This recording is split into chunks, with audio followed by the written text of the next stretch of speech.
Broadcasting from the business capital of the world, this is the Podcast Business News Network. She has so much knowledge in the things that challenge us. I've learned so much from her. We're going to learn more today. She's just an amazing psychotherapist that offers a lot of insight, therapy, counseling for many of all ages. We center today on who are you? Now, we started last time we got together defining who are you? Like, seriously, ask that question. Do you have a definition of who you are? Maybe that definition is skewed because of other people. Have you lost yourself? Mm-hmm. And did that take place at the hands of somebody else? Maybe in a relationship, and all of a sudden you find your individuality has just disappeared. We're going to look at that today with her help and a lot of insight coming from her. Once again, Susie Engel back on the program. How are you doing today? I'm great, Steve. How are you? Loving these conversations. There's so many things that come up that is relatable for many of us, and certainly a fundamental question: who are you? Like, if you walked up to 100 people and said, "Tell me who you are. Who are you?" Yeah. You get all different answers, and I believe a lot of those answers would be what they want us to believe they are, or they'll center on their job. Oh, I'm a Right. auto mechanic or a bookkeeper, whatever it is. Yeah, okay, that's a part of you, but that's not who you are, right? And it's interesting because we've had a few discussions throughout our times together. And what happens if we just said, I'm Susan Engel? You know, when somebody says, who are you? Mm. I'm Susie. I'm Susan Engel. I love being able to just say that and allow in a relationship to allow somebody to get to know me and allow myself to be me. There was a skit. I'm trying to remember who did it on Saturday Night Live, where I can't think of who it was, but they would deliver the news of the day, and they would say, and I can't think of the actor. I'm so and so, and you're not. I always thought it's Right, like, it makes sense. You're not. There's only one of us. right, Um, right, right, hmm. right, right. I'm sure in your work, you talk to a lot of people that describe that they have essentially lost themselves. Yes, and I like the direction of this discussion because and we began to talk about it last time. It could happen for many, many reasons. But I would say there's a difference between saying, or the nuance of saying, at the hands of somebody else. So let's just use a couple, a husband, wife, or Sure. friendships in middle school, high school, whatever this is, a dyad, a dynamic relationship. Yep. We don't want to say, I've lost myself at the hands of somebody else. For our purposes, we want to start understanding that we were unaware of how little by slowly we were losing ourselves. So a prime Hmm. example might be a couple. And if one person in the couple is hypercritical, constantly criticizing, or a parent child, or two good friends who are not the healthiest friends, and there's constant criticism or whatever. If somebody has a certain makeup, they're Hmm. going to react to the criticism by accommodating it and keep changing for the other person and keep adjusting for the other person who's critical. And that's the beginning of losing ourselves. I I probably didn't phrase this properly in some regards because I've lost myself at the hands of this other person. Okay. Right away, you just pulled into the victim lane. It's their fault that I've lost. I don't. My individuality is gone because of this marriage. I don't even know who I am anymore. I'm just a slave. I'm an ATM machine. Right. And that's, Okay, okay, yeah. but you allowed it. I know that's harsh, and maybe Maybe I'm. unconsciously you allowed it, and now you're becoming aware because the problem of having lost yourself is so broad and disturbing that you want to figure it out. Is it, well, if you weren't aware of it, then I guess you can't take the victim mode that many of us do, or many of us addicted to suffering. I'm not being negative here or minimizing anybody's Addicted to situation. suffering. It's a thing, isn't it? It's called being mindless and being, yes, it is a thing. I think people get used to it. There's addiction to Yes. chaos, Yes. suffering. There's addiction to being an abuser. There's an addiction to being abused. But all these things speak to something that goes on in our neurosystem Yes. where we defend ourselves so strongly that we turn a blind eye. And that's the unconscious. I'm unaware. I'm really unaware that Mm. I'm a people pleasing. I'm appeasing this critical love of my life Yep. instead of saying, excuse me, you know, Yeah. and So setting a boundary about it. I guess it's, if you're not aware of it, where somebody else has, after a while, eroded your individuality, and Yes. whatever it may, however that may have happened. So I guess it's, you couldn't have done something about it because you weren't aware of it. Right, until you're in so much pain that you've lost yourself. Right. I mean, I like this conversation a lot because I love that you said you you didn't notice over the years that you were eroding because of an unhealthy dynamic, which means interactions between two people or Yes. interactions Yeah. between people. Dynamic, an unhealthy dynamic eroded me, corroded me. Eroded and I like, corroded. but I like that terminology because it eats away. And then we say, who am I? Who am I? What happened? But I want to ask this question in right here. Is it your fault that you lost yourself? Now, short of abuse, if the other person is a narcissist, or there's something going on there, I'm going to put that over here. That's a different situation. But just in the throw of a relationship, 5, 10 years go by, you're in a marriage, and now you oh my gosh, who am I? I'm not the same person. I don't know who I am. I feel like a robot in this marriage, in my Yeah, life, and everything. yeah. Is it your fault? That's Is what it your you asked. fault? Yeah. No, Okay. not until you do enough work to say, oh, I see. I developed this ability to be a people pleaser. I developed this strength in me to adjust to other people's criticisms of me.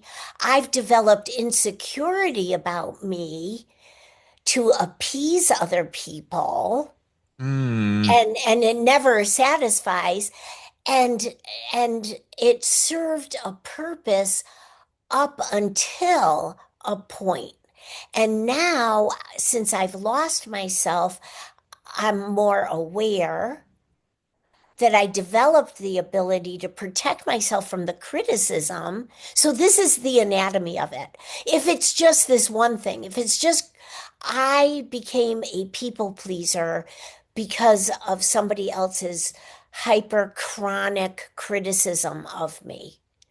It's so this is the all right, anatomy. hold on, hold on. And then we decide being a people pleaser is digging myself into a bigger hole of losing myself. I have no degree and no experience, but I'm going to disagree with you. Okay, go ahead. Here we go, debate time.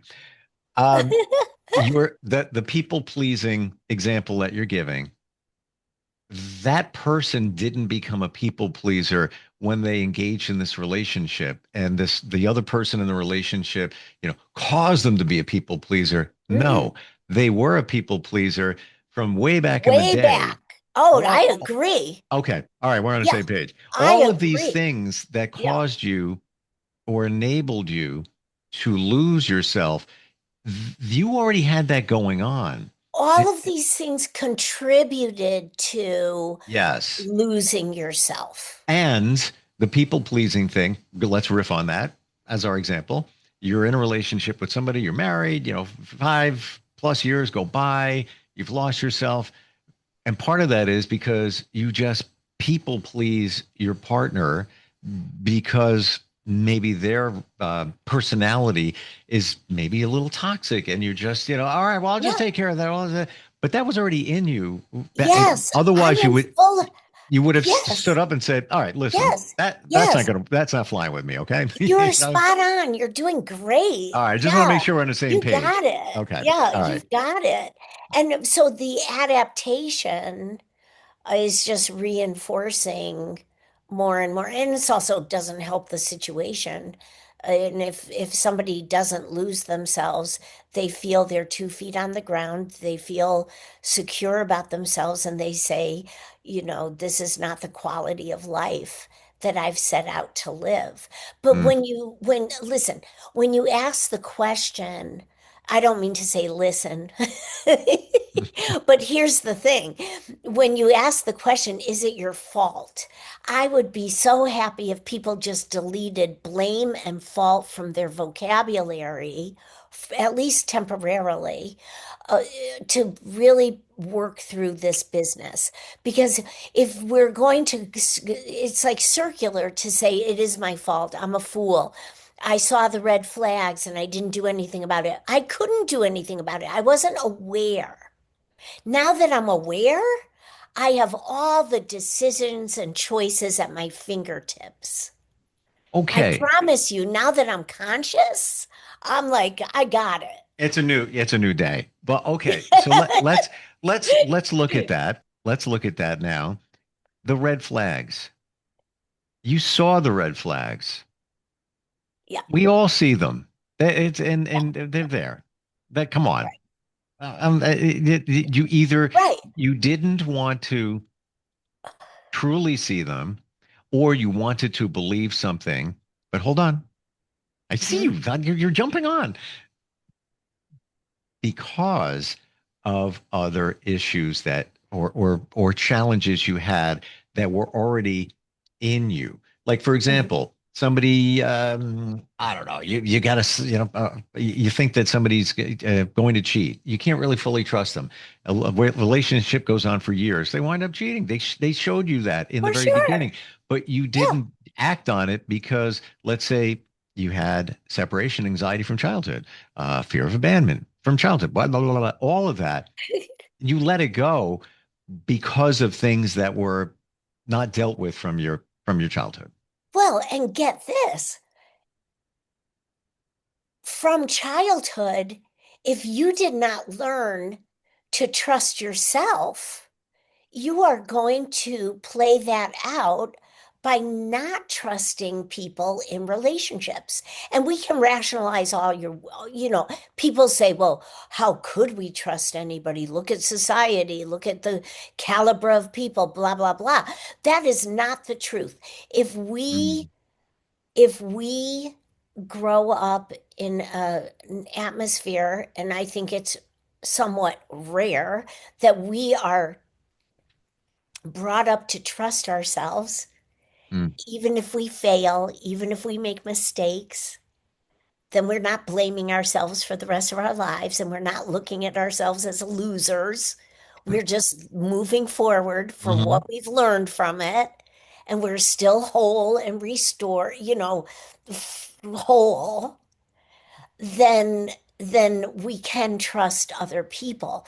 But if we have the foundation of distrust, it plays out just the way you've described it. It happens to mm, everybody. They get cheated on, they find a lover who isn't faithful. I mean, it's like there's a specialist, Roth Rosenberg, and he has this whole um, beautiful paradigm of human magnets, how predators can pick up on prey in human relationships. And I love how he teaches the world how to recover with self love. But it all, if we do not trust ourselves, we are attracted unconsciously to people who are not trustworthy. Hmm. If And we trust ourselves, we wouldn't go near anybody who's not trustworthy. a We don't hundred like million them. percent. They're like, yuck, This like, is write it in the yuck. sky. This is it. This is it. Yes. Yeah. And I never Yeah. saw it that way until you said it. If we all learned from even childhood to fully trust ourselves, life would be amazingly different. Ooh, we wouldn't be threatened. We wouldn't be reactive. We wouldn't lose ourselves because No. and you brought up something before, and thank you for holding me back from interrupting you. But the way you phrased it is a lot of times people lose themselves because they're in this uh, familiar situation. I mean, today we're just talking really about people who are overly critical, or they could be narcissistic. We don't have to nix all that. They could be abusive. All these things are playing a part. But even if it's not to that extreme, the type of person who's going to lose themselves is also fear-based. Like, I'm afraid. Oh I'm yeah. afraid if I speak up, I'll lose him or I'll lose her. And Yes. then I'll be alone for the rest of Yes. my life, which is unrealistic. I mean, But you but don't that's fear. if you're It both there feels real. from your childhood, that fear and that could even It's come real. from you're 7 years old and yet your best friend flat leaves you. Haven't said that in a long time on the playground. We're not friends anymore, and walks away. And Yes. talk about trauma. I'm alone. I don't have any, that was my only friend. Now they're gone, and now that's in you, and now you have a fear of others doing that. So now you're going to Yes. do whatever you can do Yes. and compromise yourself, i.e., eventually lose yourself to make sure that doesn't Beautiful. happen with the other person. But Yeah. back to the fundamental thing here is, and it's so true, and you said it, and it's just if you trust yourself, this Right. stuff wouldn't happen. You won't be afraid. And also, let's think of what is adaptive, whether you're 7 years old or 70 years old. If you have a person in your life who processes this, I remember being like 3.5 years old, and there were two other girls in the neighborhood, very nice.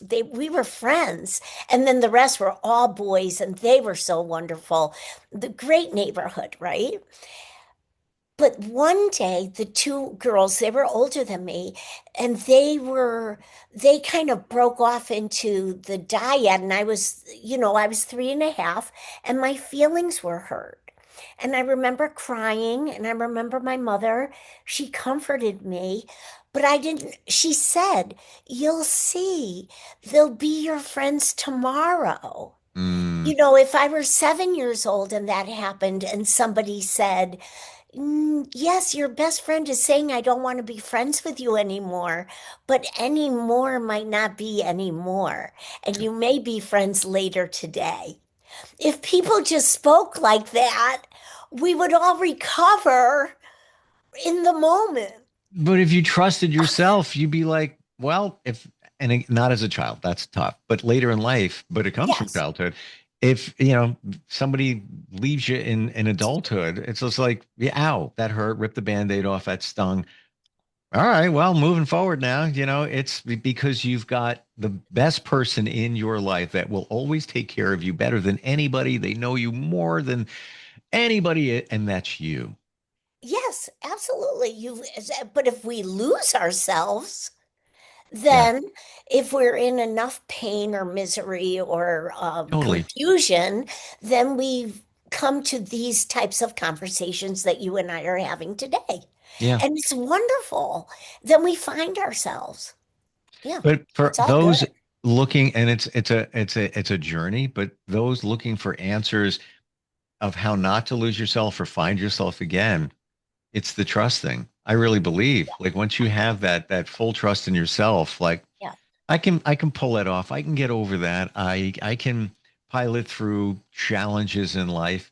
you're I going to have be the capacity to tolerate this yeah, and not lose myself or not be broken by it. yeah. I mean, it's Mm. really a wonderful thing. This has been a very exciting conversation. It's the truth, though. That's what I learned. That's what I learned over years. That's where, and I've lost myself. I found myself. Yes, Yes. And I think that most of us have. Sometimes it takes 3/4 of your life to figure that out. that's okay. That's not That's a okay. shaming thing. Not at all. But we can't say, is it your fault? Yeah. I'm telling you, this stuff is embedded. It's Yeah. not conscious. Yeah. When it becomes conscious, it's our responsibility. Well, you reset me on that one because I look at others and haven't been there in that victim mode. Well, they did it to me. Okay, they did. However, you didn't know because you weren't fully aware because it's in your subconscious, childhood situations, fear. It's all fear No, of this, fear of that. I'm not disagreeing with you about the victim stuff. I don't support that. I just wonder, why did these people become so strengthened in being a victim rather than saying this stuff is like I'm fed up with this, Yeah, yeah. instead of, no, they did this to me, and blaming them and it's because of them. But you can't because you Yeah, have fear. right, And right. and that's that, until you get over the fear. And I don't know if you can really get over the fear fully unless you trust yourself, Yeah, right. right? Yeah. Yeah. I know it Oh, sounds yeah. so simple, but Well, it's and then there's a whole other issue about people being afraid to be afraid. That's a whole nother discussion. mm, We don't have to and get. and fear of ego. Like if yeah, I'm good, man. I trust me. I am a good person. We don't want to say that because we don't want to be judged. Oh, look at the egotistical maniac over there. Yeah, No, but we do want to say that. we do. People are so criticized for being confident. I know, and that goes even How back to crazy is that? childhood. That's like, phew, I yes, know. and childhood, like, don't disrespect me. I'm Right. the I'm the head of this household. It's just like, no, Uh, like, you have at it. and Be confident. they're part of that gets into our subconscious. Mm, We're out of time. Great conversation. This is like it's so important really what we're talking about here. so Um, important. how do we your website? Let me make sure I have it. You do it. Susan Engel lcsw.com. Perfect. You're available to talk about this stuff, help somebody find themselves again, or maybe even for the first time. I don't know. That could be another Yes. discussion. Well, people will think about this differently now. They'll Uh, find themselves. All they have to do is listen. you don't know until you Open know. up. Yeah, open Uh, up your perspective. yes. And I didn't know until I know. I get it now. I love it. Always great talking with you. I appreciate Thanks, you. And Steve. we'll talk soon. Okay. Thank you. Thank you.